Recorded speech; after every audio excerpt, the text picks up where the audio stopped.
Hello, hello, comment vous allez? Ça va bien? Alors aujourd'hui, je suis contente parce que j'interview Charles. Alors Charles, il va nous parler de quoi? Il va nous parler de la partie mentale. Genre, je rentre pas dans le détail parce qu'il a différentes casquettes et c'est ce mental-là qui lui a permis de faire pas mal de choses. Belle introduction. Ça va Charles? Merci Fanta, ça va très bien, merci. Est-ce que tu peux te présenter? Alors, moi je suis Charles, j'ai 29 ans, je suis en premier pompier de Paris. J'ai aussi des activités d'investissement immobilier, de formation dans l'immobilier. Je commence un business, on va dire, sur Instagram, sur le domaine de la santé. Voilà. D'accord. Sans rentrer trop dans les détails. C'est parfait. Et alors, Charles, est-ce que tu peux nous dire déjà moi, je veux rebondir sur ton métier. Aujourd'hui, tu es pompier. Est-ce que justement, il faut être fort mentalement pour être pompier? Alors, oui, il faut quand même avoir un petit peu de mental, comme on dit, mais comme toute chose, ça se travaille, je pense. J'avais pas la mentalité que j'ai maintenant lorsque j'ai commencé. Donc oui, il faut avoir un mental, mais c'est pas non plus ce qu'on croit, c'est-à-dire ça peut se travailler, ça peut... Enfin, voilà, il faut travailler un peu sur soi, et puis avec l'expérience, ça vient tranquillement, quoi. Ok.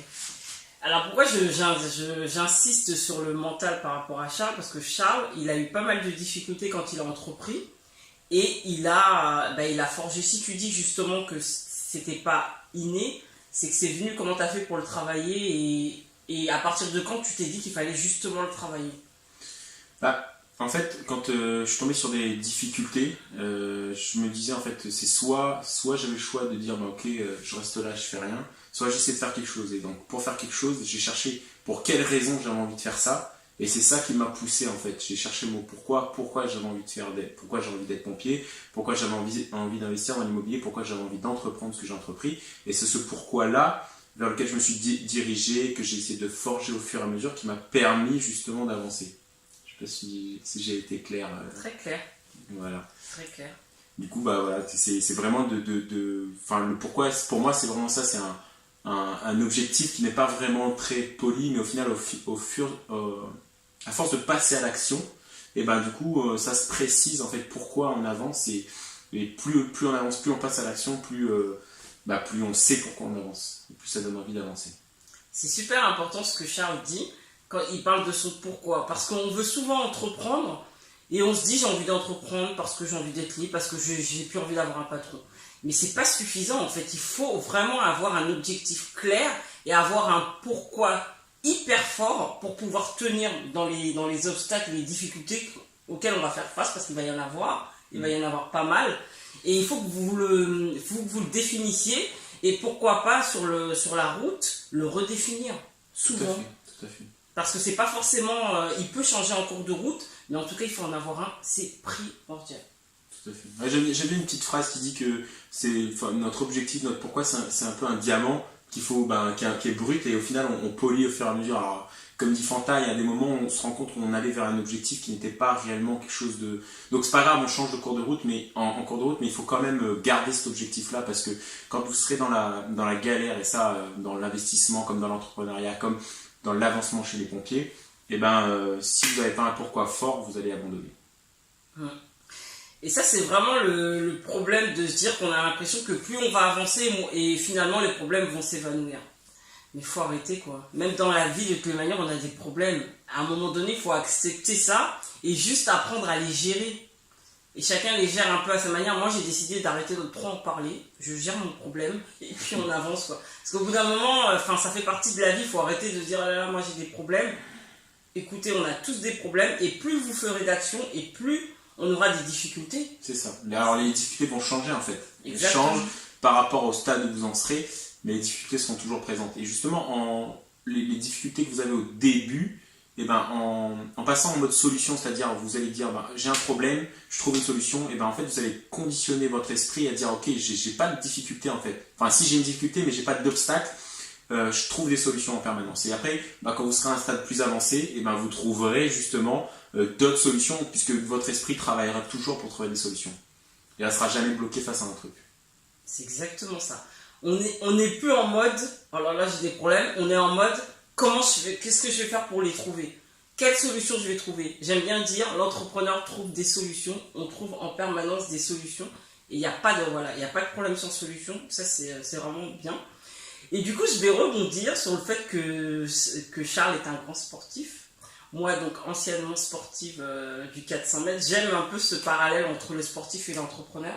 Parce que pour moi, on a le mental qu'il faut avoir, justement, c'est un mental, pour moi, de guerrier. Et les deux sont en parallèle, en fait. Quand on fait une discipline sportive, quels que soient les objectifs, que ce soit esthétique ou résultat en compétition, il faut faire des petites concessions, il faut s'entraîner en permanence, il faut, quand ok, j'arrive pas à passer mon obstacle, dans l'entrepreneuriat c'est exactement la même chose, c'est-à-dire c'est pas un sprint, c'est un marathon en fait, c'est vraiment il faut avancer, continuer, s'entraîner, et même quand vous n'avez pas envie, et surtout quand vous n'avez pas envie, et même quand les autres pas vous cassent les, comment dire, même quand vous avez des obstacles qui est liés à votre entourage, il faut continuer à avancer. Même quand les autres sont devant la télé, vous êtes là à bosser. Voilà. C'est exactement comme dans le sport, l'entrepreneuriat de toute façon. Les mêmes doutes, les mêmes peurs, les mêmes craintes. Tout ce que j'ai pu vivre moi pendant mes années d'athlète, je les revis aujourd'hui. Toutes les interrogations, toutes les fois où j'ai eu des échecs, les fois où j'ai eu des réussites, tout est pareil. Donc, si vous faites du sport, continuez. Si vous n'en faites pas, franchement, mettez-vous à faire du sport parce que c'est hyper important. Alors pour cette partie mentale, mais aussi pour la partie physique, qu'est-ce que tu pourrais dire justement par rapport à ça? Alors effectivement, la mentalité d'un sportif, c'est un peu la même mentalité qu'on doit avoir chez l'entrepreneur, mais prendre soin de son corps, c'est quand même super important parce que quels que soient vos objectifs, si votre objectif de liberté pour profiter de votre famille ou l'objectif de liberté et avoir plein d'argent, dans les deux cas, il va falloir avoir une bonne santé pour pouvoir profiter de votre famille ou de votre argent. Et comme, je sais plus qui disait ça, mais être le plus riche du cimetière, ça sert à rien. Donc prenez soin de vous, déjà pour pouvoir profiter de vos résultats, mais également parce que vous serez plus performant à faire tout ça. Moi, donc je suis, comme je dis, j'ai une enfant, j'ai une femme, je suis pompier, j'investis dans l'immobilier, je fais aussi des activités d'entrepreneuriat et de formation, mais j'arrive quand même à m'amuser, j'arrive quand même à vivre. Pourquoi? Parce que il y a des phases de mon organisation qui fait que je prends vachement soin de ma santé. Ça me permet de faire des journées beaucoup plus longues et d'être beaucoup plus créatif et performant le matin. Par exemple, moi je travaille le matin, je sais que certains travaillent la nuit, mais le fait d'avoir une bonne hygiène de vie, d'essayer au moins d'avoir 80% du temps une bonne hygiène de vie, ça me permet d'être beaucoup plus performant dans tout ce que j'entreprends. Et d'être beaucoup plus créatif aussi. Carrément, l'énergie. Du coup, tu peux nous donner des tips de ce qu'on pourrait faire Alors, pour avoir une meilleure santé? Déjà... Une meilleure productivité aussi. La productivité pour moi elle est quand même liée à la santé, et puis votre état d'esprit est quand même lié aussi à ce que vous mangez et à votre état physique. On sait toujours qu'il ne faut pas prendre de décision en fin de journée ou quand vous n'avez pas dormi ou quand vous êtes sous alcool par exemple, si vous avez picolé, parce que vous êtes perturbé. Et en prenant soin de votre santé, vous allez pouvoir justement avoir l'état d'esprit, ça va vous aider à avoir le bon état d'esprit. Pour moi la santé c'est 3 choses, l'alimentation, le repos, et la dernière chose que je dis toujours c'est l'activité sportive. Pas forcément le sport au sens où on l'entend, mais on bouge, on se repose bien, on mange bien. C'est vraiment le triangle qui fait que vous allez pouvoir avancer. Donc bien dormir, ça veut dire peut-être comme je parlais d'un petit peu les petits sacrifices, pas regarder toute la saison d'une série si vous regardez le soir, et peut-être regarder juste un épisode et aller dormir pour pouvoir se lever tôt et être performant le matin. Essayer de manger un peu plus de fruits et des choses un peu moins transformées. Déjà, si on commence par là, ça peut être déjà une bonne chose, sans vouloir rentrer trop dans les détails.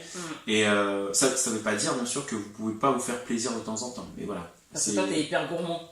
Je suis très gourmand, très gourmand. Et mais tu te fais plaisir et tu manges bien. C'est ça, j'essaie de manger le plus sainement possible. C'est ça, et le principe du 80-20, je pense que tu en as déjà parlé, c'est 80% du temps j'essaie de bien dormir, bien manger et de bouger au maximum.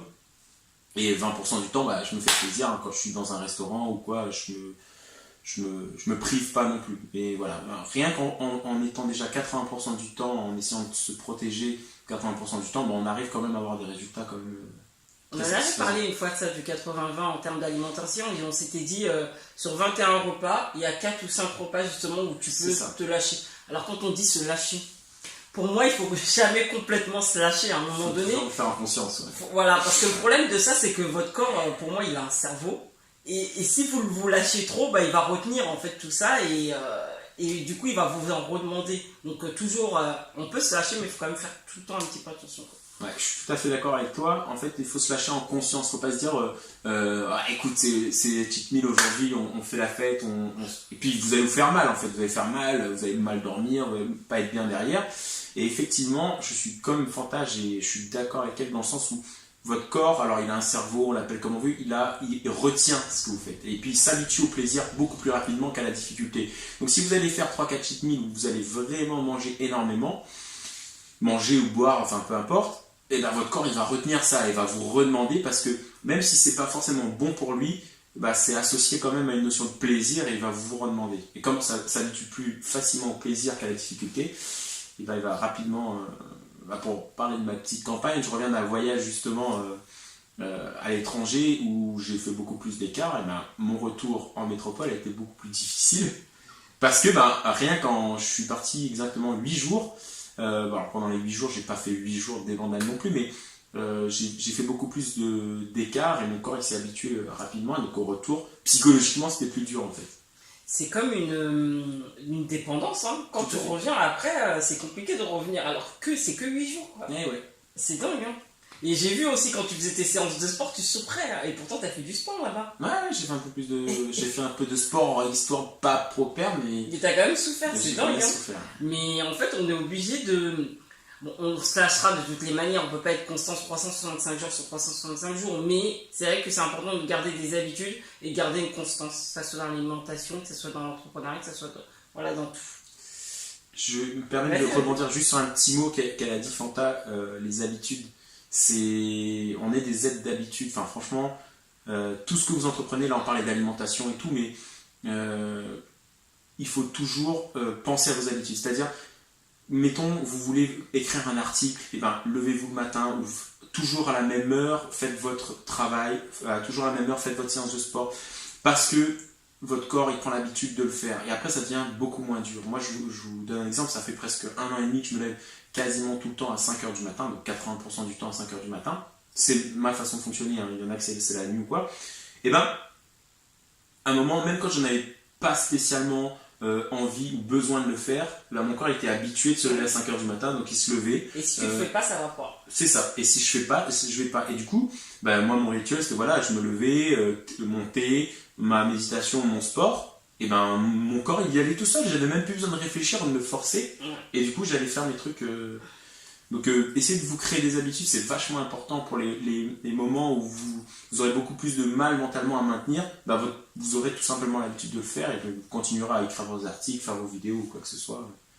Vous aurez quand même envie de le faire, même si ça fait encore un peu mal. Là, depuis quelques temps, je me suis mis à la douche froide pour la volonté et surtout parce que j'ai des problèmes de circulation. Et du coup, ça aide et puis ça réveille vachement le matin. Alors, c'est dur, hein. Soyons clairs. Mais si je le fais pas, je me dis, il manque quelque chose. Donc, je me force à le faire, en fait. Et petit à petit, voilà, je sais qu'il manque quelque chose, donc je vais le faire. Ça veut pas dire que c'est plus facile tout de suite, mais au moins, on sait qu'il manque quelque chose et qu'il faut le faire, et que ça deviendra quand même plus facile. C'est quand même un petit peu plus facile qu'au début. Ouais, c'est jamais évident, comme elle disait, la douche froide, mais elle sait que derrière va avoir des bénéfices. C'est plaisir immédiat, plaisir longue durée, c'est pareil. C'est cool de se divertir toute une soirée devant une série. Par contre, à longue durée, peut-être que si j'ai bossé 1 heure sur mon boulot, ça va m'apporter beaucoup plus de plaisir dans le long terme que mon plaisir immédiat. Donc, en plus, c'est vrai ce que tu dis, parce qu'entre plaisir immédiat et après on a de la culpabilité, et quand on a moins de plaisir, après on les bénéfices. Et là on est content. Voilà. Donc effectivement, je pense qu'il faut vraiment penser beaucoup aux bénéfices d'après. Et après, je pense que ça aide à y aller en fait. Tout à fait. Alors Charles, parlons de... Tu t'es mis sur Instagram. Depuis 1er octobre. Pourquoi tu t'es mis sur Instagram ? Pourquoi je me suis mis sur Instagram ? Parce que je suis persuadé que c'est le... Alors je vais vendre un peu ta paroisse aussi, mais c'est pas que parce que elle fait ça. c'est le réseau un peu du moment, quoi, qui vraiment qui permet de se faire connaître.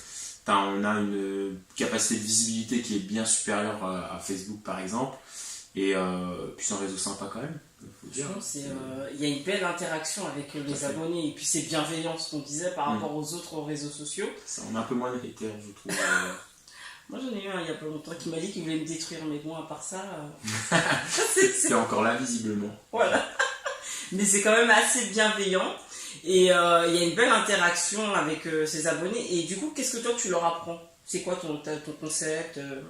Moi j'essaie d'apprendre aux gens justement à mieux manger et en fait, vraiment mon état d'esprit c'est de dire que on n'a pas besoin de faire des séances énormes qui prennent beaucoup de temps et beaucoup d'énergie. On peut faire des choses un peu plus courtes mais très intenses, et pour avoir des gros bénéfices sur sa santé, sur son esthétique ou sur ses performances en fonction des gens. Et j'aide justement aux gens à perdre du poids à travers les séances de sport et l'alimentation. Voilà. J'aime vraiment bien la chaîne de Charles, déjà il est hyper ludique et tout, franchement il a compris Insta tout de suite. Et franchement suivez-le parce qu'il va vraiment vous apprendre des séances courtes à faire des exercices qui vont vous faire avoir des résultats. Par contre, c'est vrai que toi, tu es très sportif, par exemple, pour les personnes qui ne sont pas sportives et qui vont se décourager quand elles vont te voir, elles vont se dire « Oh là là, moi je ne peux pas faire ça », qu'est-ce que tu peux leur conseiller justement? Ouais, pas se décourager. Je sais, je vais mettre un peu plus de possibilités, c'est-à-dire quand je vais poster une séance, je vais faire en sorte que pour ceux qui ont moins l'habitude de faire du sport, ils puissent adapter le mouvement. Effectivement, c'était mon erreur du début d'Instagram, c'est-à-dire que comme je suis dans un milieu pompier où le niveau sportif au final est quand même très élevé, je veux dire je suis pas le meilleur de ma caserne par exemple, mais je pensais être juste bon. Et en fait, je me rends compte que par rapport aux gens normaux, on va dire, nous, notre corps, c'est notre métier, donc c'est normal qu'on a des performances, mais je me rends compte qu'il faut que j'adapte un petit peu, donc ça va venir, mais il faut se dire quand même que pour ceux qui veulent perdre du poids, ou pour ceux qui veulent tout simplement avoir une meilleure santé, dans un premier temps, pensez à ce qu'il y a dans l'assiette, c'est super important. C'est la base, hein. Parce que c'est vrai que je montre beaucoup d'exercices, mais pensez déjà à votre assiette, ça sera déjà un gros effort fait, je pense. On parle beaucoup de sport et c'est super important, sauf que si vous faites du sport et qu'à côté vous mangez mal, en fait ça sert strictement à rien. C'est ça. Bon, on se muscle quand même, je rectifie ce que je viens de dire. C'est pas ça sert strictement à rien. C'est bien pour le corps, ça permet de muscler et tout, mais en termes de poids, forcément... L'impact de l'activité physique est quand même très faible sur la perte de poids. Par rapport à l'alimentation, je veux dire...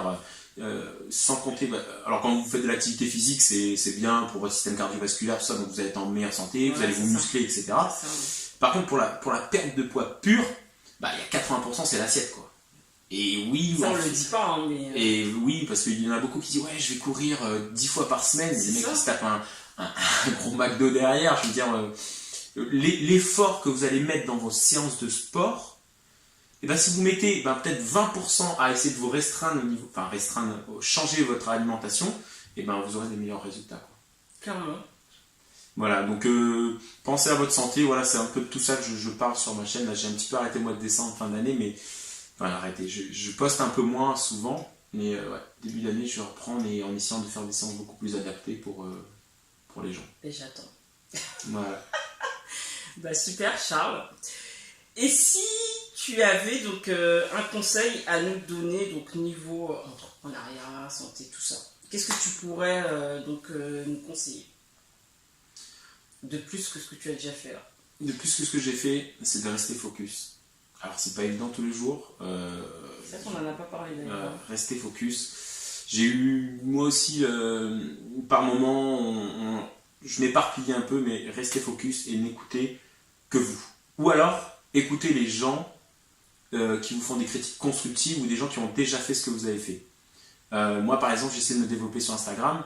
Je vais pas aller écouter quelqu'un qui n'a jamais ou qui va me dire oui Instagram c'est nul alors qu'il a jamais essayé. Je vais écouter des gens qui connaissent, qui parlent d'Instagram. Si je veux réussir, par exemple en ce moment sur ma chaîne, et j'en parle un petit peu, j'ai un challenge corde qui arrive, je veux m'entraîner spécifiquement aux cordes, je vais pas aller voir quelqu'un qui fait jamais de corde. Donc c'est bien d'écouter l'entourage, mais écouter des personnes qui ont déjà fait et déjà obtenu ce que vous voulez. Ça, c'est vraiment quelque chose de super important. Tout ça pour vous aider à rester focus, mais rester focus, c'est vraiment important et n'essayez de pas faire tout en même temps. Je pense que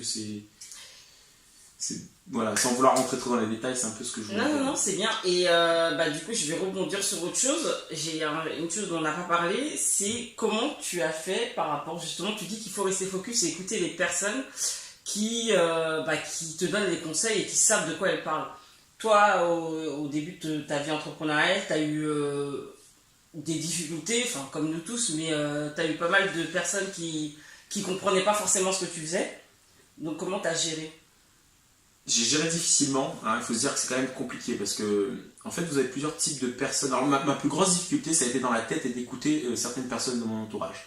Vous avez deux types de personnes, les personnes qui vous brisent, qui essaient de vous briser parce qu'elles sont jalouses, tout simplement. Et il y a des personnes qui essaient de vous ralentir, pas par méchanceté, mais parce qu'elles vous renvoient leur peur. C'est-à-dire elles n'ont pas pu passer à l'action ou pas voulu passer à l'action, ou elles ont peur pour vous, enfin elles ont peur tout simplement et elles vous disent bah non faites pas ça parce que ça va les renvoyer en fait du fait que ils ont peur et eux ils sont pas passés à l'action. Donc il faut faire la différence donc entre tout ça. Donc de toute façon les jaloux on est de côté, hein, ça il n'y a pas de...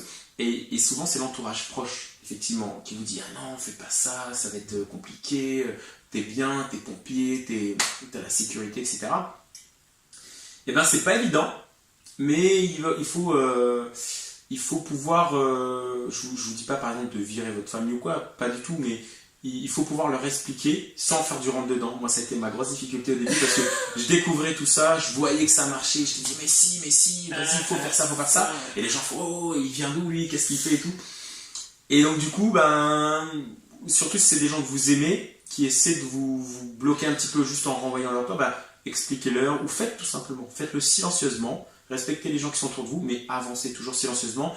Et comme on dit, c'est le résultat qui va faire comprendre à ces personnes-là qu'au final, c'était quand même utile ce que vous faisiez, quoi. Ça, c'est la grosse difficulté en fait quand on entreprend, c'est qu'on a trop envie de convaincre. C'est ça, envie de convaincre, c'est clair, c'était ça. C'est la grosse envie de convaincre et ça, c'est une grosse erreur en fait. Mais on l'a tous fait, hein. Mais on a trop envie de faire ça alors que c'est les résultats qui vont parler pour nous. Mais c'est vrai que quand on est à fond dans un projet, on a envie que tout le monde soit à fond avec nous en fait. Et donc ça nous énerve qu'on ne comprenne pas. Donc ce qu'il faudrait faire, je pense, et ce qui est vraiment difficile, c'est d'amener les gens avec nous et de les amener petit à petit. Mais c'est vrai que quand nous on est à fond, il y a les petit à petit, c'est compliqué quoi. C'est vraiment compliqué. Et juste un truc, c'est que on a toujours l'impression que ils comprennent pas, mais le problème c'est qu'on leur sort ce qu'on a aussi dans la tête du jour au lendemain parfois. Alors que nous, ça a quand même pris du temps à mûrir. Et on veut qu'ils y adhèrent tout de suite. Donc il faut faire hyper attention à ça en fait. Hein. C'est vrai, tout à fait, parce en fait, quand on commence à se former et tout, on a plein de choses en tête, un cheminement, on a fait nos erreurs, on a pensé, j'ai rencontré Fanta qui m'a dit quelque chose, j'ai rencontré quelqu'un d'autre qui m'a dit quelque chose, puis là j'arrive, je vois avec ma famille, je vais faire ça. Voilà, c'est ça. Tu sors d'où toi? Parce que en fait, ils peuvent être, moi par exemple, j'étais dans mon milieu pompier, je veux dire, si on parle pas d'entrepreneuriat, on parle pas d'investissement, tu débarques d'un coup, tu dis je vais acheter des immeubles, le mec il dit attends mais tu sors d'où, t'es complètement fou. Mais en fait c'est parce qu'ils t'ont pas forcément vu ou ils ont pas suivi ton cheminement mental. Et je pense qu'il y a une phrase, je crois que c'est Gandhi qui dit ça, alors, désolé si je me trompe, mais c'est incarne le changement que tu veux voir dans le monde. C'est-à-dire, si tu veux, moi mon ambition c'est d'aider les gens à avoir une meilleure santé pour qu'ils puissent profiter de leur vie. Et il faut que j'incarne justement ça, je dis ok, j'essaie de convaincre personne, je vais essayer d'avoir une meilleure santé, d'avoir une meilleure énergie, et ça va inspirer les gens. C'est sûr. Et pareil dans l'entrepreneuriat, je veux dire, si j'ai envie d'aider les gens à construire, sur Instagram, je le fais et puis les gens ils vont voir. Moi en tant que coach business, je peux pas me dire je vais aider les gens et ne pas faire ce que je dis aux gens de faire en fait. Tout à fait. Donc, et d'ailleurs ça nous pousse à être meilleurs. Hein. Exactement. Ça c'est une réalité. C'est une réalité parce que moi je vais reparler de mon temps de santé. Il y a des moments où je reviens de Dubaï, j'ai pris 1,5 kg je crois, un truc comme ça. Mes abdos ont un peu moins. Et je me dis, attends, t'as quand même. Ça te pousse à dire, ton petit kilo et demi, tu vas faire apparaître des abdos. C'est tout bête, mais. Mais oui, mais ouais. Et c'est pareil dans l'investissement, je fais une partie de formation immobilière qui va bientôt arriver sur les réseaux. Et ben, le fait de former et d'essayer de transmettre aux personnes cette information-là, ça fait que j'essaie de faire encore mieux pour moi, pour pouvoir tester des meilleures choses pour les gens. Je sais pas si ça a été clair, mais... Ah oui, clairement. Donc voilà. Clairement. Ok. Ben écoute Charles, il nous a donné plein de petites pépites. Productivité, santé, entrepreneuriat, sport. Donc voilà. Donc en tout cas, vous pouvez le suivre sur Instagram. C'est Lauré Charles. L-A-U-R-E-T, Charles. Tout accroché, vous allez me trouver. Voilà. Donc suivez-le, il est hyper intéressant. Et moi je vous dis donc abonnez-vous à la chaîne hein, et likez la vidéo et n'hésitez pas à nous laisser un petit commentaire pour nous dire ce que vous pensez de la vidéo. Sinon je vous dis à bientôt. Merci à tous, à bientôt. Allez, ciao.